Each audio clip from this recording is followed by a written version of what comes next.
आज हम बात करेंगे डॉक्टर मीनकेतन प्रधान की कविता के बारे में। और इसे समझने के लिए हम सोनल मावतवाल श्रीवास की समीक्षा का सहारा लेंगे। चलिए शुरू करते हैं। देखिए, सब कुछ जानती है नदी, कितने आंसू बहे धाराओं की तरह। बस ये पंक्तियां ही एक ऐसे कवि की पूरी दुनिया को समेट लेती हैं, जिनका जीवन और लेखन भारत की एक महानदी से गहराई से जुड़ा हुआ है। तो कवि और नदी का ये जो रिश्ता है, यहीं से हम अपनी बात शुरू करेंगे। देखेंगे कि कैसे महानदी से शुरू होकर कवि की दुनिया फैलती चली जाती है। डॉक्टर प्रधान के काम को समझने के लिए उनके दो मुख्य कविता संग्रहों को देखना होगा। पहला है महानदी, जिसमें 77 कविताएं हैं, और दूसरा है करुकाल, जिसमें 57 कविताएं हैं। दोनों का फोकस अलग है। जैसा कि हम देख सकते हैं, एक में नदी है, दूसरे में कोरोना का दौर। लेकिन दोनों को जो चीज जोड़ती है वो है गहरी मानवीय संवेदना। और बात सिर्फ नदी की सुंदरता की नहीं है। समीक्षक भी यही कहती हैं कि कवि ने नदी के अंदर जीवन की सुंदरता को खोजा है। उनके लिए महानदी सिर्फ एक नदी नहीं, बल्कि पूरी सभ्यता, संस्कृति और इंसान के होने का, उसके बहते जीवन का प्रतीक है। चलिए अब आगे बढ़ते हैं और देखते हैं कि जीवन की ये धारा यानी नदी का ये जो रूपक है, वो कवि की कविताओं में कितनी खूबसूरती से उतरता है। कवि की जो कला है, उनका जो शिल्प है, वो वाकई कमाल का है। देखिए कैसे सिर्फ 3 छोटी छोटी पंक्तियों में 3 मौसमों को समेट दिया है। वर्षा में महानदी विकराल बाढ़ में, जाड़े में मझधार, और गर्मी में नावें बड़ी अब नहीं चलती, रेत ढुलाई पार। मतलब इतनी कम पंक्तियों में इतना कुछ कह देना सच में चौंकाने वाला है। तो जिस तरह नदी की गहराइयों में बहुत कुछ छिपा होता है, उसी तरह कवि की कविता भी अब निजी भावनाओं की गहराइयों में उतरती है। और ये कविताएं हैं उनके माता पिता के लिए एक बेटे के दिल से निकली हुई। खास तौर पर माँ के गुजर जाने पर लिखी ये पंक्तियां देखिए। जब वो ली होगी आखिरी सांस, खोजी तो होगी हमको, नहीं था कोई उसके पास। ये जो दुख है, ये जो अकेलापन है, ये इतना सच्चा है कि किसी का भी दिल छू ले। अपनी माँ को उन्होंने ऐसी 5 कविताएं समर्पित की हैं। और फिर बात आती है पिता की। पिता के लिए नाम के संग्रह में 19 कविताएं हैं। ये बात इसलिए भी खास है क्योंकि आमतौर पर साहित्य में माँ पर ज्यादा लिखा गया है। पिता पुत्र के रिश्ते, पिता की बीमारी और उनकी यादों पर इतनी गहराई से लिखना, ये बहुत मार्मिक और जरूरी लगता है। तो निजी रिश्तों से निकलकर अब कविता की ये नदी समाज की तरफ बहती है, और यहाँ इसका बहाव काफी तेज है और आलोचनात्मक है। ये समाज का आईना बन जाती है। यहाँ कवि व्यवस्था पर सीधी चोट करते हैं। उनकी कविता झंडा बरदार राजनीतिक पार्टियों पर सवाल उठाती है। पता कविता में नेताओं के पाखंड को दिखाया गया है, और पल्लड़ा में जवाबदेही की कमी पर गुस्सा है। मतलब साफ है, वो राजनीतिक भ्रष्टाचार से मुंह नहीं फिरते। और राजनीति के बाद बात आती है समाज में मौजूद आर्थिक खाई की। कविता फर्क में देखिए, 2 दुनियाओं का सच कितना साफ है। एक तरफ कामगार है जो कामगार बना रहता है, दूसरी तरफ बॉस जो बॉस कहलाता है। एक बोझ उठाता है, दूसरा हुक्म देता है। कवि की गहरी हमदर्दी यहाँ साफ तौर पर मजदूर वर्ग के साथ है। उनकी नज़र में मजदूर ही देश की असली ताकत हैं। वो लिखते हैं, जिनकी ताकत से खड़ा रहता देश। इससे पता चलता है कि वो मानते हैं कि इस देश की, इस समाज की नींव मजदूरों के कंधों पर ही टिकी है। अब हम आते हैं उनके दूसरे महत्वपूर्ण संग्रह पर, जिसका नाम है करुकाल। ये नाम ही उस कड़वे दौर की कहानी कहता है जिससे हम सब गुजरे हैं। करुकाल, इसका मतलब है कड़वा, दुख भरा या कसैला समय। कवि ने ये शब्द कोविड-19 महामारी के दौर के लिए इस्तेमाल किया है। ये सिर्फ एक बीमारी की बात नहीं है, ये उस पूरे दौर के सामूहिक दुख, नुकसान और त्रासदी का प्रतीक है। और इसी एक विषय पर उन्होंने पूरा का पूरा संग्रह लिखा है। और इस संग्रह में एक बहुत ही अनोखी बात है। इसमें करुकाल नाम से ही लगातार 31 कविताएं हैं। 31! ये एक के बाद एक आती हैं, जैसे उस दौर के दिन बीत रहे थे। ये सिर्फ एक संख्या नहीं है, बल्कि ये हमें उस समय की गहराई में, उस दुख की धारा में डुबो देती है। और इन सारी कविताओं के बाद कहानी घूमकर वहीं आ जाती है जहां से शुरू हुई थी, महानदी के पास, नदी की गूंज के पास। करुकाल संग्रह की जो आखिरी कविता है, उसका नाम है महानदी पुल। सोचिए, इतने सारे बदलाव, इतना दुख और नुकसान झेलने के बाद कवि वापस उसी नदी के पुल पर खड़े हैं और अपनी लगभग 50 साल की जिंदगी को देख रहे हैं। और अंत में वो लिखते हैं, उदास मन लौटता साबुत नदी को लिए अपने उसी घर। मतलब दिल उदास है, लेकिन वो पूरी की पूरी नदी को अपने अंदर समेटकर घर लौट रहा है। ये दिखाता है कि महानदी ने कभी कभी को नहीं छोड़ा और न ही कभी ने कभी महानदी को। एक ऐसा बंधन है जो कभी नहीं टूट सकता। तो सवाल ये उठता है कि क्या एक अकेली नदी किसी की जिंदगी की पूरी कहानी कह सकती है? डॉक्टर मीनकेतन प्रधान की कविता को पढ़कर लगता है, हाँ, बिल्कुल कह सकती है। एक नदी यादों का समंदर भी हो सकती है, दुख की धारा भी, और पूरी दुनिया का आईना भी। डॉक्टर मीनकेतन प्रधान के काव्य संग्रह महानदी एवं करुकाल की समीक्षा, सोनल मावतवाल श्रीवास द्वारा। समीक्षक का परिचय। सोनल मावतवाल श्रीवास, शिक्षा MA Hindi, UGC net, CG set. सम्मान, संबलपुर ओडिशा में स्नातक अध्ययन के दौरान ओडिशा के पूर्व मुख्यमंत्री द्वारा कल्चरल चैंपियन अवार्ड से सम्मानित। वर्तमान में 21वीं सदी की हिंदी कविता पर विशेष अध्ययन, शोध कार्य प्रक्रियाधीन। विश्व हिंदी अधिष्ठान की साहित्यिक गतिविधियों के संचालन में विशेष सहभागिता। समीक्षा। कवि डॉक्टर मीनकेतन प्रधान महानदी को समुद्र के लघु आकार रूप में देखते हैं, इसलिए इसमें समाहित अनमोल भाव रत्नों को अपने काव्य महानदी एवं करुकाल में मानवीय मूल्यों की संवेदनात्मकता से उकेरने में उन्हें बड़ी कामयाबी हासिल हुई है। ये परिदृश्य और परिप्रेक्ष्य है इस समीक्षा का। महानदी संग्रह में 77 तथा करुकाल में 57 कविताएं संग्रहित हैं। महानदी में एक पृष्ठ समर्पण का भी है, इसे अनदेखा नहीं किया जा सकता। इस संग्रह का हर पृष्ठ कुछ कहता है, कवि की विशेषताओं को उजागर करता है। इस समर्पण पृष्ठ से मेरा लगाव थोड़ा व्यक्तिगत हो गया है, इसका कारण आगे बताती हूँ। इस पृष्ठ में कवि के माता पिता हैं, इनकी गोद में 2 बच्चे हैं, लगता है इनके पोते हैं ये। यहीं से मेरी भावना उद्वेलित होना आरंभ हो गई। ऐसा पहली बार देखा है। जिन्हें ऐसा प्यार दुलार मिलता है, उनका बचपन आबाद रहता है, बाद में जीवन के नए आयाम आते हैं।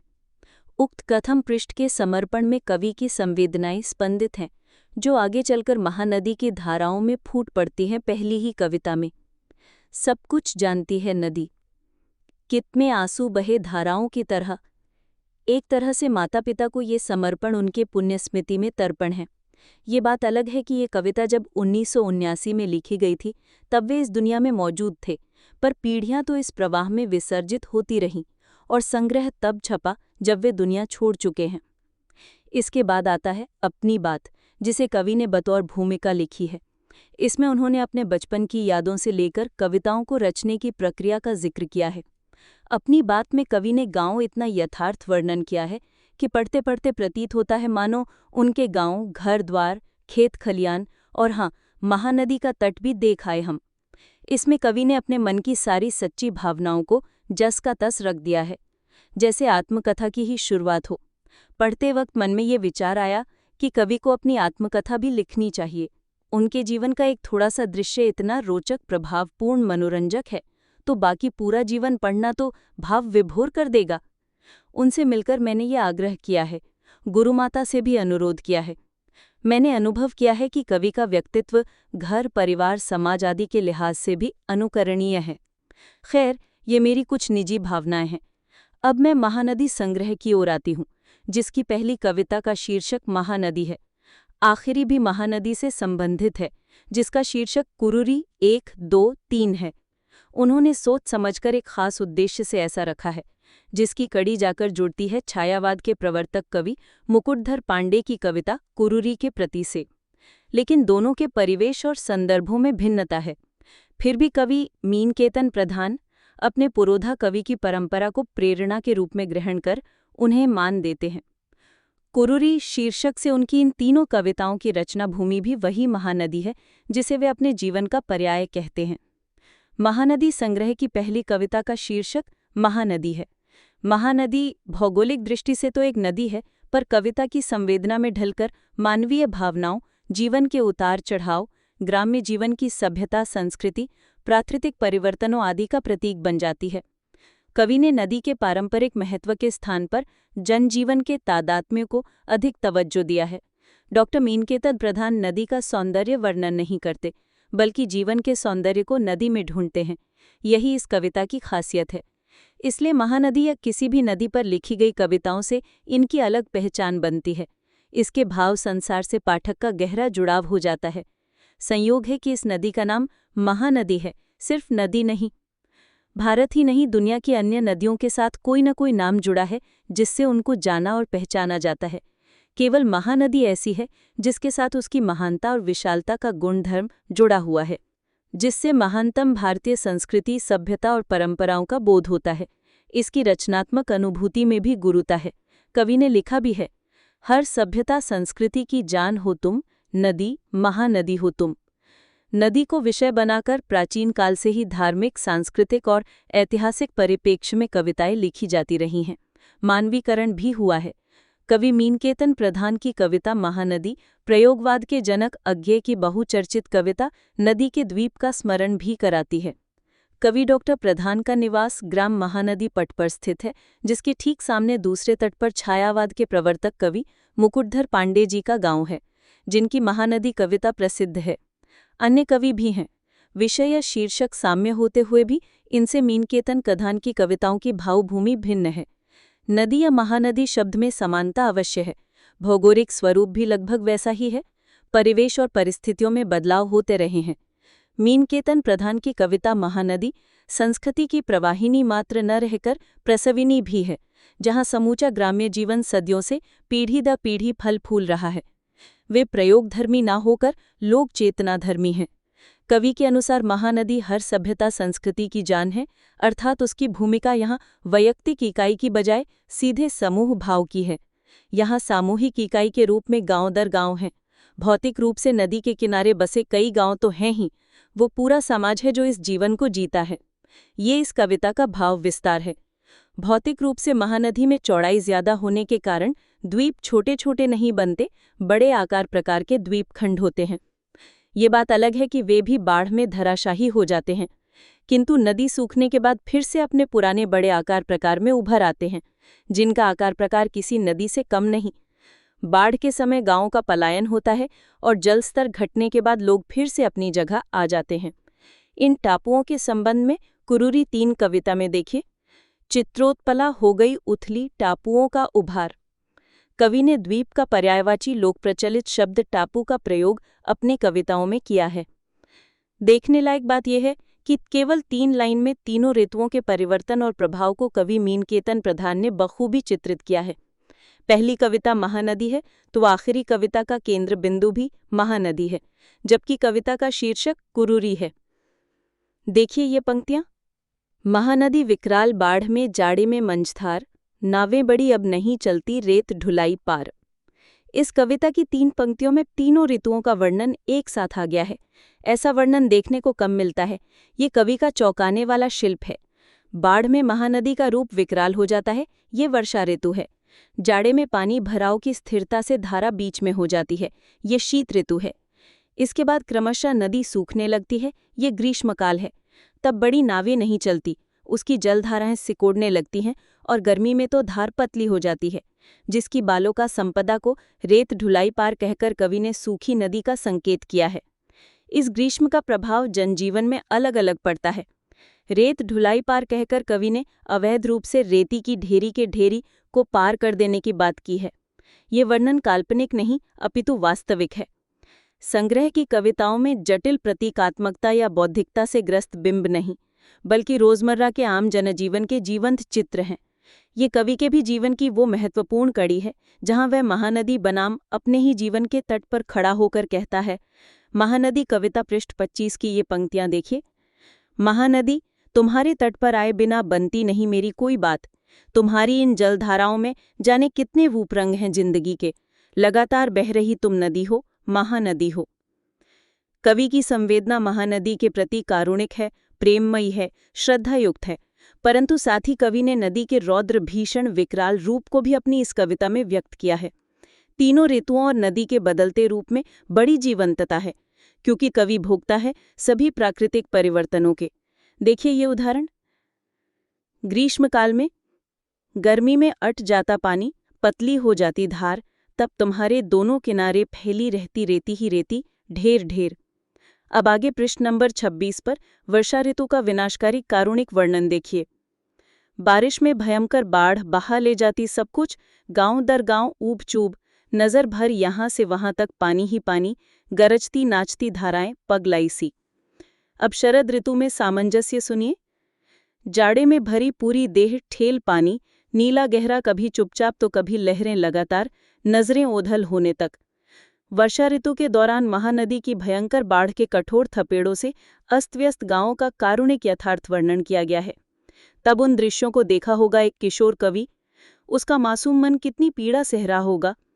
कवि ने पृष्ठ नंबर 28-29 में महानदी को समुद्र का लघु आकार मानते हुए उसमें समाहित सारी विशेषताओं का बहुत ही सार गर्भित चित्रण किया है। जाने हमारी कितनी पीढ़ियां तुझमें होकर गुजरी, प्रवाहित हो गईं, हर सभ्यता संस्कृति की जान हो तुम, हमारी पहचान हो तुम। नदी को हमारी भारतीय संस्कृति में माँ का स्थान दिया गया है और कवि ने भी अपने संग्रह की शुरुआत माँ सदृश महानदी शीर्षक कविता से की है। महानदी कविता के तारतम्य में उक्त भावना से ही कवि ने अगले क्रम में अपनी जन्मदात्री माँ के लिए 5 कविताएं लिखी हैं, जिसमें क्रमशः माँ के 5 अलग अलग रूप हैं। इन कविताओं को पढ़ते समय आंखें नम हो जाती हैं एवं मन में माँ के लिए प्रेम उद्वेलित होने लगता है। कविता माँ 1 से पृष्ठ नंबर 30 उदाहरण देखते हैं। उस दिन क्या हुआ होगा, अचानक छोड़ चली प्राणों के प्राण, जब वो ली होगी आखिरी सांस, खोजी तो होगी हमको, नहीं था कोई उसके पास। इन पंक्तियों में कवि ने एक बेटे के मन की कितनी कारुणिक स्थिति को दर्शित किए है, ये अवलोकनीय है। माँ सबको हमेशा संभालती रही, पर जब माँ अपनी आखिरी सांस ले रही थी, तब उसका एकमात्र बेटा नहीं था उनके पास। परिवार का कोई भी सदस्य वहाँ मौजूद नहीं था। उनसे दूर रह जाने पर कितनी बेचैनी, कितना अफसोस, कितनी बेबसी, कितनी पीड़ा रह रहकर कचोटती होगी कवि के मन को। इन पंक्तियों में ये सारी बातें साफ दिखती हैं। माँ 2 से पृष्ठ क्रमांक 34 देखिए। माँ कहने से पूरा नहीं होता माँ का अर्थ। ये एक शब्द, एक अक्षर है जो सीधे जोड़ता हर मन को, गहरे छूता। यहाँ कवि एक बेटा है, अपनी माँ की यादों में खोया हुआ, तभी इतनी गहरी भावनाओं एहसासों में डूबे हुए माँ शब्द की सार्थकता को व्यक्त कर रहे हैं वे, जिससे पाठक मन पिघल उठता है। कवि अब तक माँ के बिछुड़ने के शोक में डूबा हुआ था। अगली कविता में आते हैं उम्र भर शीर्षक से पृष्ठ क्रमांक 40 में। सहसा कवि संपूर्ण का निचोड़ कुछ भी नहीं, कुछ अधूरा, कुछ छूटा, कुछ टूटा, हाथ कुछ भी नहीं लगा।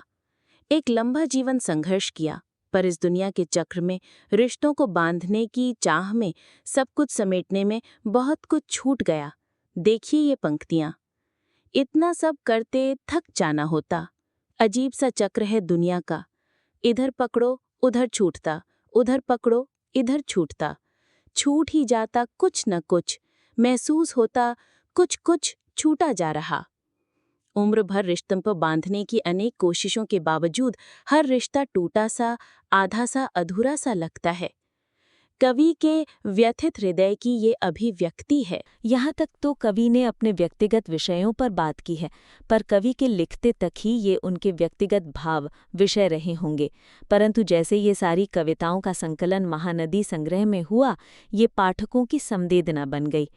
इससे आगे बढ़ते हैं तो उनके भावों का विस्तार मिलता है राष्ट्रीय चेतना के रूप में।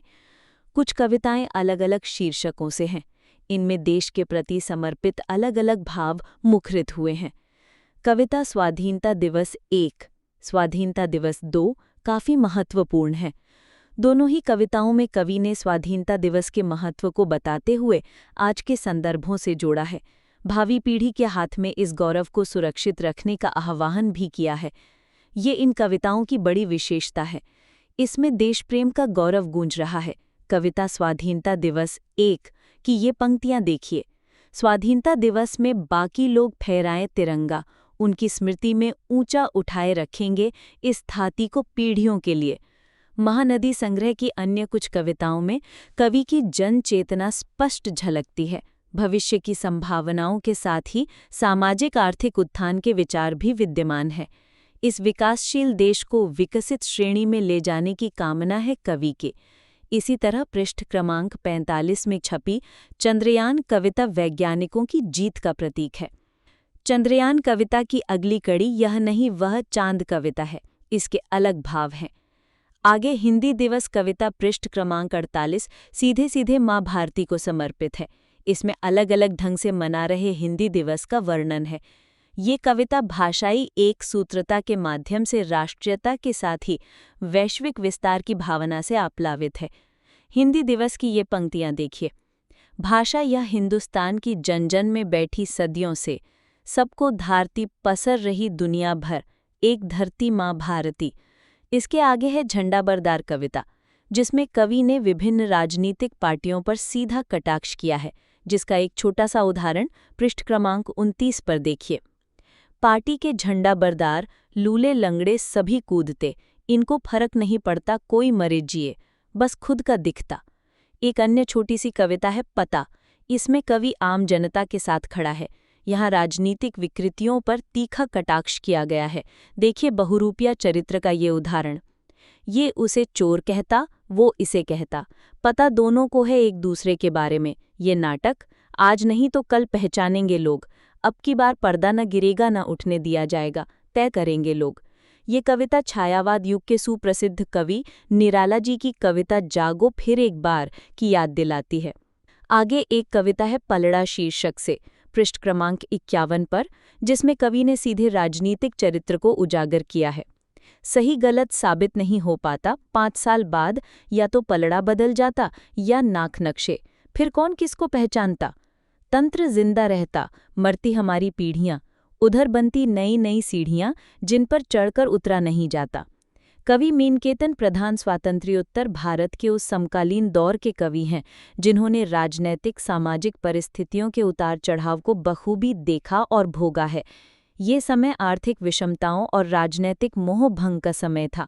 जो प्रगतिवाद स्वतंत्रता के पूर्व 1936 से प्रारंभ होता है, वह नई कविता 1964 के आसपास आते आते परिवर्तन के नए परिदृश्य को देखता है। मीनकेतन प्रधान भी ये सब देखते रहते हैं। वे 19 से 74 में मैट्रिक की परीक्षा पास करते हैं। देश में 25 जून 1975 को राष्ट्रीय आपातकाल की घोषणा की गई। ये आपातकाल 21 मार्च 1975 तक लागू रहा। इसके आगे राष्ट्रीय राजनीति और सामाजिक आर्थिक क्षेत्र में कई परिवर्तन हुए। तब प्राकृतिक रूप से अकाल, बाढ़ आदि परिस्थितियों से देश जूझ रहा था। आज जैसी वैज्ञानिक और तकनीकी प्रगति नहीं हुई थी। ये अलग बात है कि आज की परिस्थितियों में समस्याएं भिन्न तरह से हैं। तो उस दौर से लेकर आज तक के समय में जो समस्याएं अपना रूप रंग बदल बदल कर आती हैं, उनमें आर्थिक विषमता सबसे बड़ी समस्या है। शोषक वर्ग पर कटाक्ष करते हुए कवि मीनकेतन प्रधान लिखते हैं। कविता शीर्षक फरक पृष्ठ क्रमांक 55 पर देखिए। लगातार मत दौड़ाओ, सुस्ताने दो कुछ देर, तुम्हारे इशारे पर जो फंदाए, आखिर आदमी है ये भी। तुम्हारे और उनके दौड़ने में बड़ा फर्क होता, एक कामगार बना रहता, दूसरा बॉस कहलाता। एक और कविता देखिए महानदी में ही संकलित, लेबर चौक पृष्ठ क्रमांक 114 पर। इसमें किसान मजदूरों की पीढ़ियों तक के शोषण चक्र का व्यक्त हुआ है। ये कामगार, बहुत दम होता इनमें, नीचे पोर्च से दूसरी तीसरी मंजिल तक सीढ़ियां चढ़ते कंधों पर लादे बालू बजरी की बोरियां, जैसे इनमें वजन कुछ भी नहीं। बाप दादाओं के जमाने से पीठ भी वैसी ही, सबकी बराबर रगड़ाई अधमरी चमड़ी, हाथ पैर लोहे सरीखे। इस कविता में आगे कवि ने श्रम के महत्व को बताते हुए उन्हें देश दुनिया की प्रगति का मूल आधार कहा है। जैसे जिनकी ताकत से खड़ा रहता देश, जब तक जिंदा रहेगा इन कामगारों के पसीने का खारापन, बेशक आबाद रहेगी दुनिया समुद्र की तरह। इन पंक्तियों को पढ़कर निराला जी की वह तोड़ती पत्थर और नागार्जुन की सुप्रसिद्ध कविता खुरदरे पैर याद आ जाती है। प्रगतिशील कविता के स्तंभ नागार्जुन की कविता में रिक्शा चलाने वाले के खुरदरे पैर हैं, तो कवि मीनकेतन प्रधान की कविता में दिहाड़ी मजदूरों की रगड़ाई पीठ है। ये है इन कवियों की निम्न वर्गीय चेतना और आदमियत को बचाए रखने की भावना। इसलिए ये रचनाएं महत्वपूर्ण हैं। इसके अलावा महानदी संग्रह की कविताओं में राष्ट्रीय विकास के चिंतन भी हैं, जैसे विकास शीर्षक कविता। इसी तरह ठग, दो मुहे, इस्तेमाल, सांप आदि कविताओं में सामाजिक यथार्थ के चित्र हैं। मतलब यह है कि इस संग्रह में लगभग वे सारे विषय हैं जिसमें समूचा समाज समाहित है। महानदी काव्य संग्रह में दार्शनिक चिंतन की भी कुछ कविताएं हैं, जैसे दुनिया, सफ़र में, दायरा, ये दुनिया, सफ़र। अब आते हैं मीनकेतन प्रधान जी के दूसरे चर्चित काव्य संग्रह पर, करुकाल। करुकाल अर्थात कड़ू, कड़वाहट, कसैलापन, भावात्मक रूप से दुख, कारुणिकता, करुणता, विषाद, शोक आदि। जैसा कि संग्रह के आरंभ में कवि ने अपनी बात के अंतर्गत उल्लेख किया है, इसलिए करुकाल शीर्षक अपने आप में प्रतीकात्मक है, कोरोना महामारी के भयावह दौर को समेटे हुए। कवि का दृष्टिकोण इतना गहरा पैना सूक्ष्म है कि न केवल इससे भयावहता, विघटन, कारुणिकता का बोध होता है, अपितु यह मानवीय और सामाजिक प्रवृत्ति का भी सूचक शब्द बन जाता है। करुकाल संग्रह में 57 कविताएं हैं। इसका प्रकाशन भी विश्व हिंदी अधिष्ठान न्यास, रायगढ़, छत्तीसगढ़ द्वारा 2024 में ISBN नंबर युक्त किया गया है। पुस्तक के कवर पेज में कवि परिचय से ज्ञात होता है कि ये श्रृंखलाबद्ध प्रकाशन है, जिसमें आगामी संग्रह, करु कविताएं तथा पिता शीर्षक का भी उल्लेख है। ये संग्रह भी प्रकाशित हो गए हैं। कदाचित विमोचन आदि की औपचारिकता पूरी नहीं होने से पाठकों के मध्य अभी नहीं आ सके हैं, जिसका जिक्र डॉक्टर बेठियार सिंह साहू जी, सहायक प्रोफेसर राजेंद्र महाविद्यालय, जयप्रकाश विश्वविद्यालय छपरा बिहार ने अपने एक समीक्षात्मक वक्तव्य में किया है। वे कवि के अग्रणी शिष्यों में परिगणित हैं। विश्व पुस्तक मेला दिल्ली में इन दोनों संग्रहों के विमोचन के बाद उन्होंने सर्वप्रथम इसकी समीक्षा की थी, जिसका प्रकाशन भोपाल से प्रकाशित अंतर्राष्ट्रीय हिंदी पत्रिका गर्भनाल में हुआ था। इसके अलावा कवि के अन्य संग्रह भी शीघ्र ही प्रकाश में आने की जानकारी है। इससे ज्ञात होता है कि डॉक्टर मीनकेतन प्रधान का रचना संसार बहुत समृद्ध और व्यापक है। करुकाल संग्रह को कवि ने दुनिया के उन सभी लोगों की याद में, जो कोरोना महामारी कोविड-19 के भयावह महाग्रास में समा गए, हमेशा के लिए उन सभी को विनम्र श्रद्धांजलि अर्पित करते हुए समर्पित किया है। उनके द्वारा 2023 में प्रकाशित वृहत संपादित ग्रंथ छायावाद के 100 वर्ष और मुकुटधर पांडे भी इसी तरह से दुनिया में कोरोना महामारी से कालकवलित लोगों को समर्पित है। ये रचनाकार की मानवीय संवेदना की व्यापकता का सूचक है। अनुक्रम में एक ही शीर्षक से क्रमबद्ध 31 कविताएं हैं, करुकाल शीर्षक से, जो पृष्ठ क्रमांक 25 से शुरू होकर लगातार पृष्ठ क्रमांक 91 तक अर्थात कुल 66 पृष्ठ हैं। यदि इनको एक साथ मिला दिया गया होता तो शायद सबसे लंबी कविता होती मुक्तिबोध के अंधेरे में कविता शीर्षक की तरह। करुकाल कविताओं के भाव प्रवाह और शिल्प में भी कोई अवरोध नहीं आता। शायद पाठकीय सुविधा के लिए कवि ने इनको पृथक पृथक कर दिया है। ये भी अच्छा है। मैंने करुकाल 1 से पढ़ना शुरू किया। पढ़ते पढ़ते अनुभव हुआ कि हर कविता का अपना वैशिष्ट्य है। हर कविता अपने ढंग से अपनी बात कहती है। इन कविताओं में कोरोना महामारी की समसामयिक घटना का केवल सिलसिलेवार विवरण मात्र नहीं है, बल्कि उसके वैचारिक प्रभावों को भी बखूबी उजागर किया गया है। इसलिए ये कविताएं प्रभाव उत्पन्न करती हैं। करुकाल 14 पर घर में बर्तन साफ काम करने वाली महिला पर लिखित कविता में मानवीय संवेदना भीतर तक छू लाती है। कई महीनों से चूना कत्था लगे डिब्बे को रगड़ रगड़ कर साफ करने में काम करने वाली को काफ़ी समय लग जाता है, जिसके कारण वह वक्त पर अपने घर नहीं लौट पाती और स्कूल से लौटे बच्चे खाना देने में देरी हो जाती है। श्रमिक, मजदूर, निम्न वर्ग पर कवि का ये गहरा लगाव देखिए। कविता करुकाल 14 पृष्ठ क्रमांक 48 से 50 पर। उसमें बर्तनों के साथ पान सुपारी का डिब्बा रगड़ रगड़ धोया, फिर डिब्बे और ढक्कन को अपनी मैली कुर्ती की किनारी उठाकर पोंछते कहा, ये लो रखो, पूरा डब्बा साफ। मुझे लगा ये छोटा सा डिब्बा उसके काम में आज शामिल नहीं रहता, वो भी कोविड-19 से लेकर अब के करुकाल में चूना कत्था रचा इतनी रगड़ खाता जितने ट्रॉली भर कसैले दाग वाले बर्तन, तो शायद वह समय पर अपने घर होती। उक्त कविता में वर्णित निम्नवर्गीय पक्षधरता किसी वाद विचारधारा से अधिक कवि के परिवेश का मौलिक चिंतन है। घर में बर्तन साफ करने वाली महिला उनके लिए केवल मजदूरन नहीं है, उसके प्रति कवि का दृष्टिकोण पारिवारिक सदस्यों की तरह है। तभी वे डिब्बा साफ होने के बाद उसके घर में स्कूल से लौटे बच्चे को खाना देने में देरी होने की चिंता करते हैं। इसे आलोचना की दृष्टि से मार्क्सवादी, प्रगतिवादी या जनवादी कविता की श्रेणी में भी हम पारंपरिक रूप से रख सकते हैं। वैसे भी कवि रचनाएं तो उसी दौर से कर रहे हैं, बस प्रकाशन बाद में हुआ है।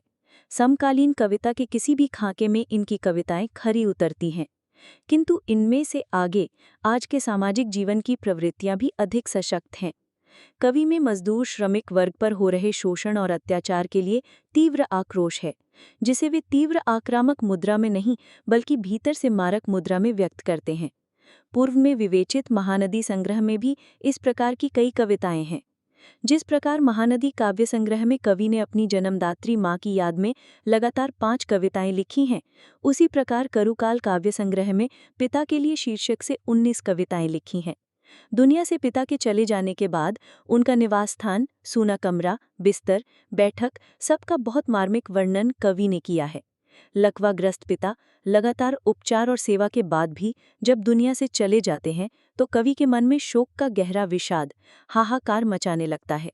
शोक में डूबे पुत्र के कारुणिक पलों को इन कविताओं में देखा जा सकता है। इन कविताओं को पढ़ते हुए सारे दृश्य जैसे सजीव रूप में उभरने लगते हैं, आंखें नम हो जाती हैं। देखिए, 3 माह से ज्यादा बिस्तर पर पड़े लकवा से हलाकान पिता को देख लोग कहे जाते, आदमी अच्छा था। ऐसा सुन सुनकर कांप जाता मैं, सोचता सचमुच नहीं होगा पिता का साथ। ये भी देखिए, पिता के लिए 5 शीर्षक कविता से शतक पूरा करने की जिद में किसानी हड्डियां अब हारने लगी हैं। लकवा के मारे बीच से फोड़ी गई आधी सूखी लकड़ी के तरह नेवाड़ खाट के बीचों बीच बिना किसी हलचल के। यह तादात्म्य है कवि के भावों का।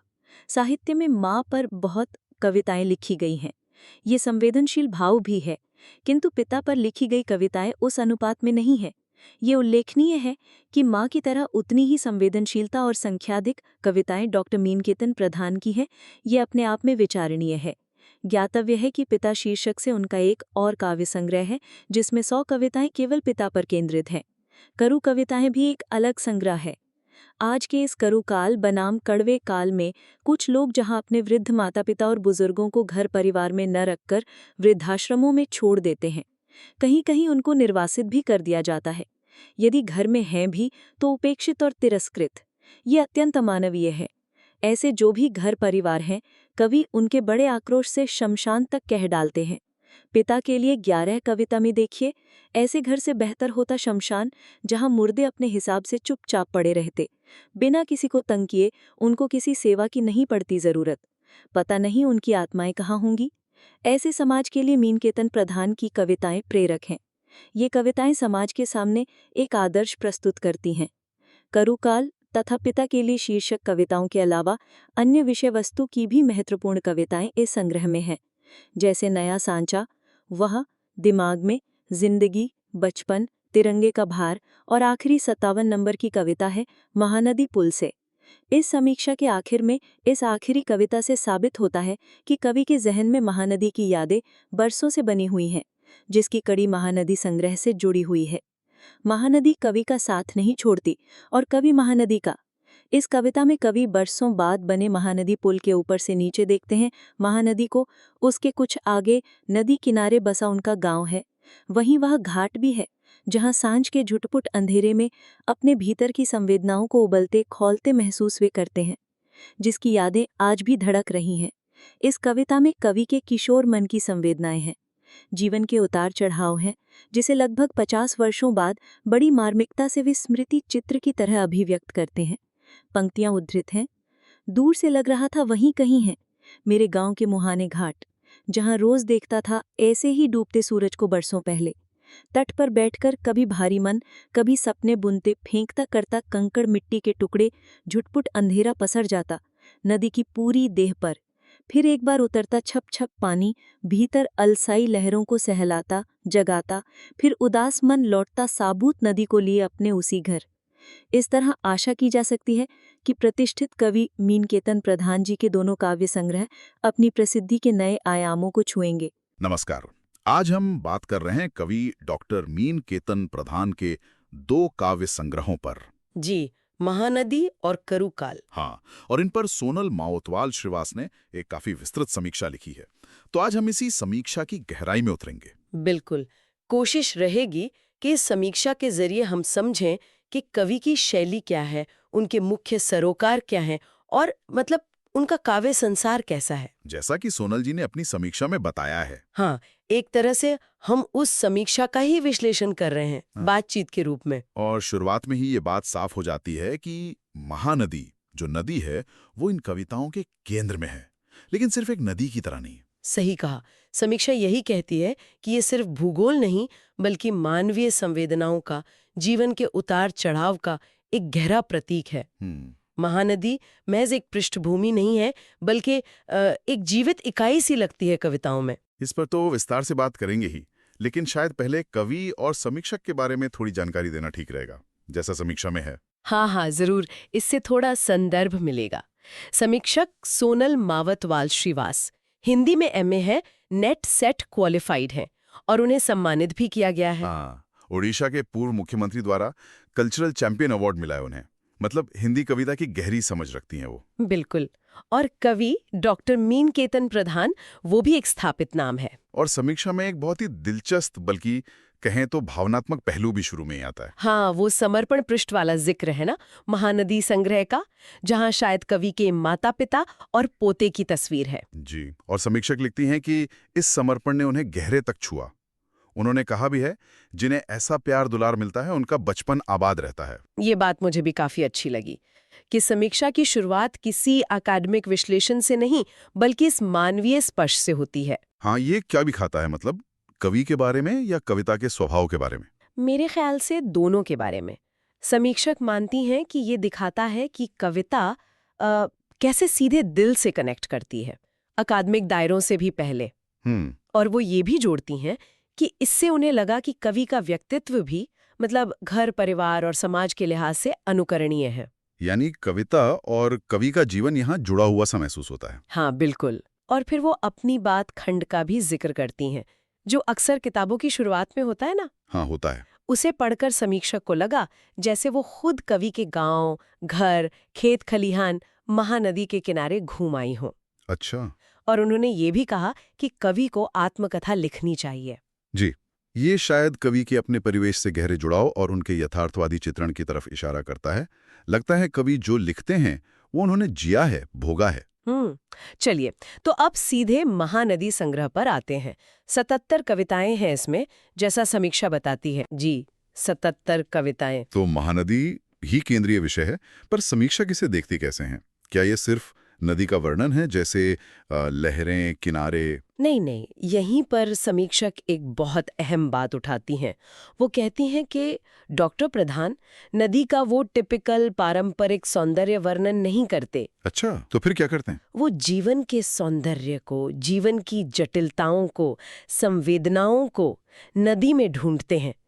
उनके लिए महानदी सिर्फ बहती हुई संस्कृति यानी प्रवाहिनी नहीं है, बल्कि उसे जन्म देने वाली यानी प्रसविनी भी है। ये तो बहुत महत्वपूर्ण अंतर है। मतलब नदी सिर्फ प्रतीक नहीं, स्रोत भी है। हाँ, और पहली कविता की पंक्ति भी कुछ ऐसा ही कहती है ना, सब कुछ जानती है नदी, कितने आंसू बहे धाराओं की तरह। हाँ, इसमें ज्ञान भी है और सहानुभूति भी। बिल्कुल। समीक्षक आगे अज्ञेय की, नदी के द्वीप और मुकुटधर पांडे की कुर्री के प्रति से तुलना भी करती हैं। अच्छा, तुलना भी है। हाँ, लेकिन तुरंत ये भी साफ करती हैं कि डॉक्टर प्रधान का फोकस अलग है। अज्ञेय जहाँ प्रयोग धर्मिता पर जोर देते हैं, वहीं प्रधान लोक चेतना से ज्यादा जुड़े हैं। लोक चेतना मतलब आम जन के अनुभव। हाँ, आम लोगों की भावनाएं, उनके अनुभव। उनकी कविता की पंक्ति भी है, हर सभ्यता संस्कृति की जान हो तुम, नदी महानदी हो तुम। ये लोक चेतना पर जोर देना दिलचस्प है। इसका कोई और उदाहरण देती हैं समीक्षक, लोक जुड़ाव का? हाँ, एक छोटा सा उदाहरण है। वो बताती हैं कि कवि नदी में बनने वाले बड़े भूखंडों के लिए अकेडमिक शब्द द्वीप की जगह लोक प्रचलित शब्द टापू का इस्तेमाल करते हैं। ये छोटी सी बात है पर मायने रखती है। जी, ये उनके लोक से जुड़ाव को दिखाती है। और महानदी नाम खुद ही महानता और विशालता का बोध कराता है, जो हमारी संस्कृति में नदियों के महत्व से जुड़ता है। और शिल्प पर मतलब कवि की लेखन शैली पर भी कुछ कहा है समीक्षा में। एक उदाहरण मुझे काफी रोचक लगा था। हाँ हाँ, वो कुर्री कविताओं वाला उदाहरण, है ना? कैसे सिर्फ 3 पंक्तियों में कवि ने 3 ऋतुओं का पूरा सार पकड़ लिया। 3 पंक्तियों में 3 ऋतुएं, कैसे? देखिए, वर्षा में विकराल बाढ़, जाड़े में नदी की भरी हुई मंझधार, और गर्मी में जब नदी सूखने लगती है तो रेत ढुलाई पार। वाह, रेत ढुलाई पार। समीक्षक इसे चौंकाने वाला शिल्प कहती हैं, बहुत सघन, बहुत अर्थपूर्ण। और रेत ढुलाई पार में इसमें तो शायद आज की यथार्थ का भी संकेत है, जैसे अवैध रेत खनन। हाँ, समीक्षक भी यही मानती हैं। ये सूक्ष्म संकेत कवि के यथार्थवादी नजरिए को दिखाता है। वो मुश्किल प्रतीक या बौद्धिक बिंब नहीं लाते, बल्कि रोजमर्रा के जीवन के जीवंत चित्र खींचते हैं। लगता है उन्होंने ये सब बहुत करीब से देखा है, जिया है। बिल्कुल, वो खुद भोगता है। उन्होंने ऋतुओं के साथ नदी को बदलते देखा है। गर्मी में पतली धार, बारिश में वो भयंकर बाढ़, जाड़े में शांत भरी पूरी। वो महानदी को समुद्र का लघु आकार भी कहते हैं। समुद्र का लघु आकार, ये उसकी विशालता और गंभीरता दिखाता है। जी। तो ये तो हुआ नदी का चित्रण, लेकिन महानदी संग्रह में और कौन-कौन से विषय हैं? क्या सिर्फ नदी ही है? नहीं, नदी एक तरह से पृष्ठभूमि है, या सूत्रधार कह लीजिए। इसके जरिए कवि जीवन के कई और पहलुओं को छूते हैं। समीक्षा बताती है कि संग्रह में व्यक्तिगत और सामाजिक दोनों तरह के स्वर बहुत मजबूत हैं। जैसे माँ पर 5 कविताएं हैं। माँ पर कविताएं, ये तो हमेशा ही बहुत भावनात्मक होती हैं। समीक्षक ने इन कविताओं के बारे में क्या खास बताया? उन्होंने माँ एक से कुछ पंक्तियां ली हैं, जहां माँ की मृत्यु के समय पास न होने की गहरी पीड़ा है। खोजी तो होगी हमको, नहीं था कोई उसके पास। ये तो पाठक को सीधे कवि के व्यक्तिगत दुख से जोड़ देता है। हाँ, और फिर माँ 2 में वो माँ शब्द की सार्थकता पर बात करते हैं।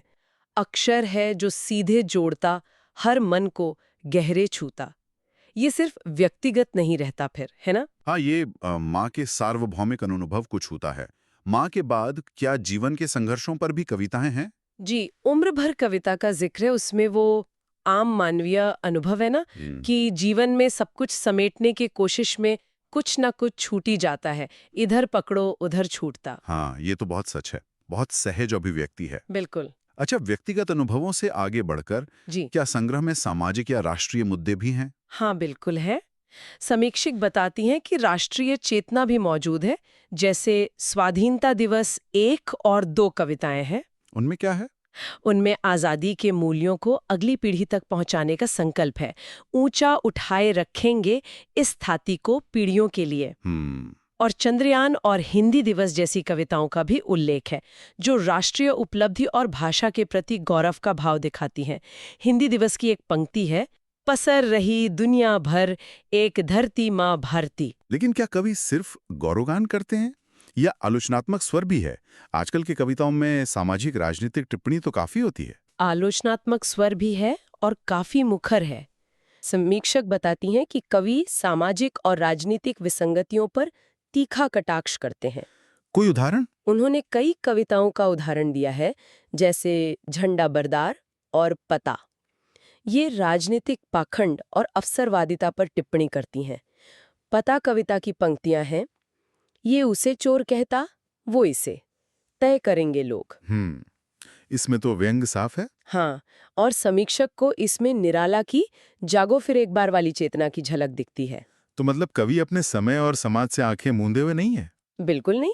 समीक्षक यहाँ तक कहती हैं कि डॉक्टर प्रधान ने स्वातंत्र्योत्तर भारत के राजनीतिक सामाजिक उतार चढ़ाव और खासकर आर्थिक विसंगतियों के दौर को न सिर्फ देखा है बल्कि भोगा भी है, और ये उनकी कविताओं में साफ झलकता है। आर्थिक विषमता पर खास जोर है। हाँ, उसका चित्रण बहुत सशक्त है, खासकर श्रमिक वर्ग का। इसके कुछ उदाहरण दिए हैं समीक्षा में। जी, फर्क कविता है जो बॉस और कामगार के बीच के अंतर को दिखाती है, और लेबर चौक कविता वो तो पीढ़ी दर पीढ़ी चलने वाले किसान मजदूरों के शोषण का बहुत मार्मिक चित्र खींचती है। उसमें कुछ खास बिंब है। हाँ, बहुत शक्तिशाली बिंब है, जैसे रगड़ाई अधमरी चमड़ी, हाथ पैर लोहे सरीखे। ये पढ़कर ही उस कठोर श्रम का अंदाजा हो जाता है। रोंगटे खड़े करने वाला बिंब है। और कवि सिर्फ चित्रण करते हैं या श्रम के महत्व पर भी जोर देते हैं? नहीं, वो श्रम के महत्व को रेखांकित करते हैं। पंक्तियां हैं, जिनकी ताकत से खड़ा रहता देश और बेशक आबाद रहेगी दुनिया समुद्र की तरह। यहाँ समीक्षक निराला की वह तोड़ती पत्थर और नागार्जुन की खुरदरे पैर से तुलना करती हैं। अच्छा, ये तुलना तो डॉक्टर प्रधान की कविता को एक खास संदर्भ देती है। जी, ये उनकी निम्न वर्गीय चेतना और उनकी गहरी मानवीय संवेदना को उजागर करती हैं। तो महानदी संग्रह में नदी, माँ, जीवन संघर्ष, राष्ट्रीय चेतना, सामाजिक राजनीतिक कटाक्ष और श्रमिक वर्ग, काफी व्यापक फलक है इसका मतलब। हाँ, बहुत व्यापक। समीक्षक का भी यही निष्कर्ष है। वो कहती हैं कि इसमें ठग, दो मुँहे जैसे सामाजिक यथार्थ और दुनिया, सफर में जैसे दार्शनिक चिंतन वाले विषय भी हैं। लगता है कवि ने अपने समय और समाज के लगभग हर पहलू को छूने की कोशिश की है, महानदी को साक्षी मानकर। हाँ बिल्कुल। चलिए अब दूसरे संग्रह करुकाल पर आते हैं। इसमें 57 कविताएं हैं। जी, 57 कविताएं। शीर्षक ही अपने आप में बहुत कुछ कहता है। करु यानी कड़वा, कसैला, दुख। सही। ये शीर्षक सीधे तौर पर कोरोना महामारी के उस भयावह कड़वे दौर की ओर इशारा करता है। लेकिन समीक्षक का मानना है कि ये सिर्फ महामारी तक ही सीमित नहीं है, बल्कि ये उस दौर में जो मानवीय और सामाजिक प्रवृत्तियां उजागर हुई उनका भी सूचक बन जाता है। और इसका समर्पण, वो भी बहुत मार्मिक है। कोरोना महामारी में जान गंवाने वाले सभी लोगों को। हाँ, और समीक्षक एक और बात बताती हैं कि डॉक्टर प्रधान का एक संपादित ग्रंथ है, छायावाद के 100 वर्ष और मुकुटधर पांडेय। अच्छा। वो ग्रंथ भी इन्हीं दिवंगत आत्माओं को समर्पित था। ये कवि की व्यापक मानवीय संवेदना को दिखाता है। ये बात तो है। इस संग्रह की संरचना के बारे में समीक्षा क्या कहती हैं? इसमें करोकाल शीर्षक से ही क्रमबद्ध 31 कविताएं हैं। अच्छा, 31 कविताएं, करुकाल नाम से ही। जी। और समीक्षक का कहना है कि यह सिर्फ घटनाओं का दस्तावेज नहीं है। हर कविता का अपना अलग वैशिष्ट्य है और ये उस दौर के वैचारिक और भावनात्मक प्रभावों का चित्रण ज्यादा है। इसका कोई उदाहरण दिया है समीक्षक ने? कोई मानवीय संवेदना का पल? हाँ, करुकाल 14 कविता का उदाहरण दिया है। इसमें घर में काम करने वाली एक सहायिका है जो शायद चूना कत्था लगे किसी डब्बे को साफ करने में इतनी लग जाती है कि उसे घर लौटने में देर हो जाती है। और कवि की सहानुभूति देखिए। वो सोचते हैं कि अगर उन्होंने टोका ना होता तो शायद वो समय पर अपने घर होती। ये छोटी सी घटना में पर उस मुश्किल दौर में आम लोगों की मजबूरियों और कवि की संवेदनशीलता दोनों को दिखाती है। बिल्कुल। ये जो पक्षधरता है, ये किसी विचारधारा या वाद से प्रेरित लगती है या कवि का अपना मौलिक नजरिया है? समीक्षक इसे कवि के परिवेश और उनके अपने मौलिक चिंतन का नतीजा मानती हैं, किसी खास वाद से ज्यादा। वो कहती हैं कि ये कविताएं समकालीन कविता के खाके में तो फिट होती हैं, लेकिन उनमें आज के सामाजिक जीवन की प्रवृत्तियां, खासकर महामारी के दौर की, ज्यादा मजबूती से उभरती हैं। अच्छा, करुकाल संग्रह में कोरोना के अलावा और कौन सा मुख्य विषय है जिस पर समीक्षक ने ध्यान दिया है? एक बहुत ही महत्वपूर्ण और भावनात्मक हिस्सा है पिता पर लिखी गई 19 कविताएं। पिता पर 19 कविताएं, ये तो काफी असामान्य है। आमतौर पर माँ पर ज्यादा लिखा जाता है। हाँ, समीक्षक भी यही कहती हैं। वो बताती हैं कि इन कविताओं में लकवाग्रस्त पिता की बीमारी, उनकी सेवा और फिर मृत्यु के बाद पुत्र के गहरे शोक का बहुत मार्मिक और विस्तृत वर्णन है। कुछ पंक्तियां याद हैं जो इस भाव को दर्शाती हूँ? समीक्षक कुछ पंक्तियों का जिक्र करती हैं जो वाकई दिल को छू जाती हैं। जैसे जब लोग पिता की मृत्यु पर कहते हैं, आदमी अच्छा था, तो ये सुनकर कवि का कांप जाना और सोचना, सचमुच नहीं होगा पिता का साथ। ओह, ये तो वो अंतिम एहसास है जो शायद शब्दों में कहना मुश्किल होता है। हाँ, या पिता की शारीरिक स्थिति का वर्णन आधी सूखी लकड़ी की तरह निवाड़ खाट के बीचों बीच। ये बिंब बहुत गहरे उतरते हैं। तो समीक्षक इन कविताओं का साहित्यिक महत्व किस तरह देखती हैं? वो कहती हैं कि साहित्य में माँ के तुलना में पिता पर कम लिखा गया है, इसलिए डॉक्टर प्रधान की ये कविताएं बहुत उल्लेखनीय हैं। और वो ये भी बताती हैं कि डॉक्टर प्रधान का पिता शीर्षक से एक और संग्रह भी है जिसमें पिता पर ही 100 कविताएं हैं। 100 कविताएं पिता पर? ये तो सचमुच पिता के साथ उनके रिश्ते की गहराई और उस पर उनके निरंतर चिंतन को दिखाता है। बिल्कुल। क्या इन पिता संबंधी कविताओं में सिर्फ व्यक्तिगत शोक है या कोई सामाजिक संदेश भी उभरता है? गहरा सामाजिक संदेश भी है। समीक्षक पिता के लिए 11 कविता का उदाहरण देती हैं। उसमें क्या है? उसमें वृद्धों की उपेक्षा और वृद्धाश्रमों की बढ़ती संख्या पर तीव्र आक्रोश है। कवि ऐसे घरों की तुलना शमशान से करते हैं। ऐसे घर से बेहतर होता शमशान। ये तो बहुत तीखी टिप्पणी है। हाँ, इसीलिए समीक्षक इन कविताओं को न सिर्फ साहित्यिक दृष्टि से महत्वपूर्ण मानती हैं, बल्कि समाज के लिए प्रेरक और आदर्श भी। तो करु काल में कोरोना का दौर और पिता का प्रसंग, ये दो मुख्य धाराएं हो गईं। इनके अलावा और कुछ खास? हाँ, समीक्षक बताती हैं कि संग्रह में नया सांचा, जिंदगी, बचपन, तिरंगे का भार जैसे अन्य विषयों पर भी कविताएं हैं। लेकिन दिलचस्प बात यह है कि संग्रह का अंत फिर महानदी से जुड़ता है। अच्छा, अंतिम कविता फिर महानदी पर है। हाँ, अंतिम कविता का शीर्षक है महानदी पुल। इसमें कवि बरसों बाद बने एक नए पुल से नीचे बहती महानदी और अपने गांव के घाट को देखते हैं। तो स्मृतियां ताजा हो जाती होंगी। हाँ, उनके किशोर मन की स्मृतियां। और कविता का अंत होता है, उदास मन लौटता साबूत नदी को लिए अपने उसी घर। वाह, ये दिखाता है कि महानदी से कवि का रिश्ता कितना गहरा और अटूट है, उनके पूरे काव्य संसार में जैसे वो फैली हुई है। बिल्कुल। तो इस पूरी चर्चा का सार क्या निकाल सकते हैं हम? सोनल मावतवाल श्रीवास की समीक्षा के आईने में डॉक्टर मीनकेतन प्रधान की कविता कैसी दिखती है? सार यही है कि उनकी कविता व्यक्तिगत अनुभव और सामाजिक चेतना का गहरा संगम है। महानदी उनके लिए सिर्फ नदी नहीं, बल्कि जीवन को देखने का एक नजरिया है, एक आधार बिंदु है। माँ और पिता जैसे रिश्तों की मार्मिक अभिव्यक्ति, आम आदमी के संघर्षों, खासकर श्रमिक वर्ग के प्रति सहानुभूति, सामाजिक राजनीतिक विसंगतियों पर टिप्पणी और राष्ट्रीय सरोकार, ये सब उनकी कविता में बहुत यथार्थवादी और संवेदनशील ढंग से उभरते हैं। हाँ, अंतिम कविता का शीर्षक है महानदी पुल। इसमें कवि बरसों बाद बने एक नए पुल से नीचे बहती महानदी और अपने गांव के घाट को देखते हैं। तो स्मृतियां ताजा हो जाती होंगी। हाँ, उनके किशोर मन की स्मृतियां। और कविता का अंत होता है, उदास मन लौटता साबूत नदी को लिए अपने उसी घर। वाह, ये दिखाता है कि महानदी से कवि का रिश्ता कितना गहरा और अटूट है, उनके पूरे काव्य संसार में जैसे वो फैली हुई है। बिल्कुल। तो इस पूरी चर्चा का सार क्या निकाल सकते हैं हम? सोनल मावतवाल श्रीवास की समीक्षा के आईने में डॉक्टर मीनकेतन प्रधान की कविता कैसी दिखती है? सार यही है कि उनकी कविता व्यक्तिगत अनुभव और सामाजिक चेतना का गहरा संगम है। महानदी उनके लिए सिर्फ नदी नहीं, बल्कि जीवन को देखने का एक नजरिया है, एक आधार बिंदु है। माँ और पिता जैसे रिश्तों की मार्मिक अभिव्यक्ति, आम आदमी के संघर्षों, खासकर श्रमिक वर्ग के प्रति सहानुभूति, सामाजिक राजनीतिक विसंगतियों पर टिप्पणी और राष्ट्रीय सरोकार, ये सब उनकी कविता में बहुत यथार्थवादी और संवेदनशील ढंग से उभरते हैं। जैसा समीक्षक ने कहा, निजी दुख और सामाजिक चिंतन उनकी कविता में साथ साथ चलते हैं। हाँ, बिल्कुल। और उनकी शैली सीधी, सरल और दिल तक पहुंचने वाली लगती है, जटिल बिंबों या बौद्धिकता के बोझ से मुक्त। हाँ, समीक्षक भी यही मानती हैं। उनकी भाषा लोक की काफी करीब है और अनुभव सच्चे लगते हैं।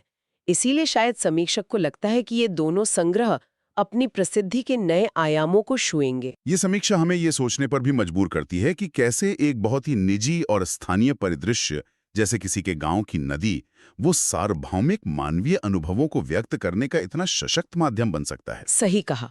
प्रेम, क्षति, संघर्ष, समाज की विडंबनाएं, समय का प्रवाह, सब कुछ जैसे उस एक नदी के किनारे सिमटा हुआ सा है और वहीं से विस्तार भी पा रहा है। और यहीं से शायद श्रोताओं के लिए भी एक विचार निकलता है जिस पर वो सोच सकते हैं। क्या विचार? कि जैसे इस समीक्षा ने दिखाया कि महानदी कवि के लिए कितनी अहम है, उनके नजरिए को आकार देती है, वैसे ही हर व्यक्ति के जीवन में ऐसी कौन सी महानदी होती है? अच्छा, मतलब कोई जगह, कोई रिश्ता, कोई अनुभव? हाँ, या कोई विचार जो उनके लिए दुनिया को देखने, समझने और महसूस करने का एक स्थायी संदर्भ बिंदु बन जाता है। सोचने वाली बात है।